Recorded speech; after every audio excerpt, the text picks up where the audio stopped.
For them, it is a pleasure to burn. We all know who are we dealing with.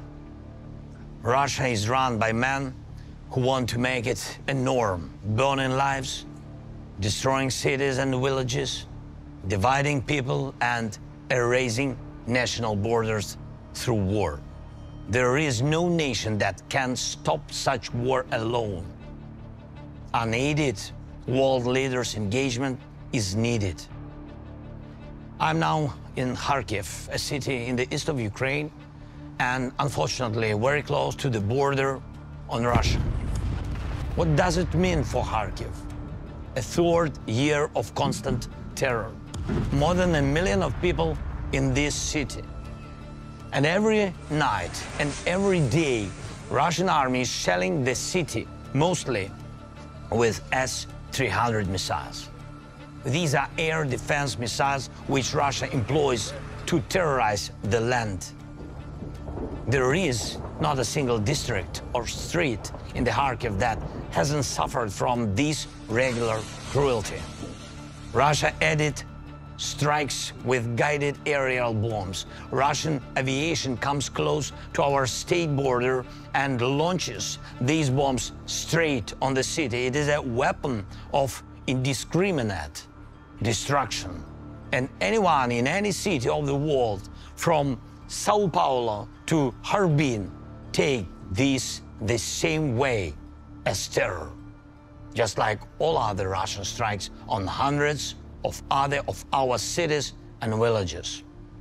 Some of them, once booming with life, are now burned to ashes, people less.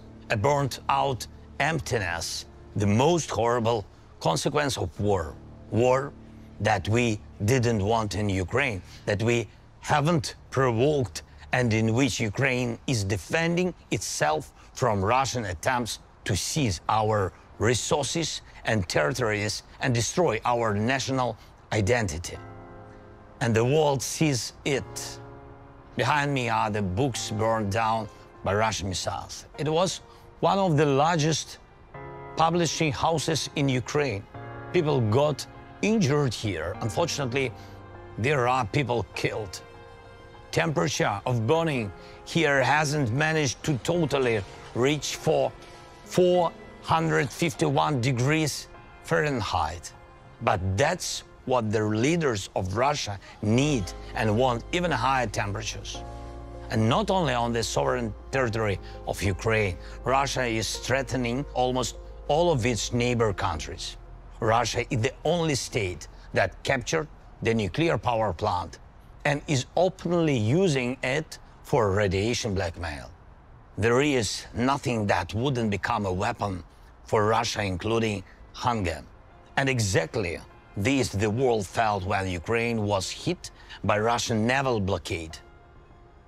Russia is the only source of aggression and constantly tries to expand the war. Right now, these days, we are defending ourselves 60 kilometers northeast from this place, from yet another attempt of the Russian assault. Russia is preparing for offensive actions also 90 kilometers northwest from here. They gather another group of troops near our border. The one who does all this doesn't want peace. Does Russia want a dialogue? Ukraine had the world's largest experience of lies from Russia during negotiations. Lies that in particular was Russian cover-up for preparing this war. And that's exactly why global efforts are needed. Global Peace Summit of the leaders whom Russia will not be able to deceive.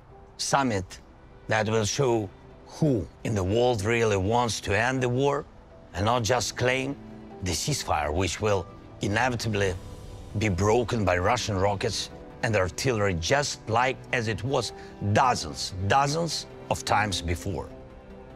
Together with Switzerland, we are preparing such summits. It starts on June 15th. More than 80 countries confirmed they will come.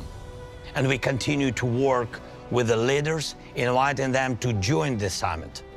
I thank everyone who really helps to bring the peace. And I am appealing to the leaders of the world who are still aside of the global efforts of the Global Peace Summit. To President Biden, the leader of the United States, and to President Xi, the leader of China. We do not want the UN Charter to be burned down just like these books. And I hope you don't want to either. Please show your leadership in advancing the peace, real peace, not just a pause between the strikes. The efforts of global majority are the best guarantee that all commitments will be fulfilled. Please support the Peace Summit with your personal leadership and participation. For all of us, it should be a pleasure to make peace.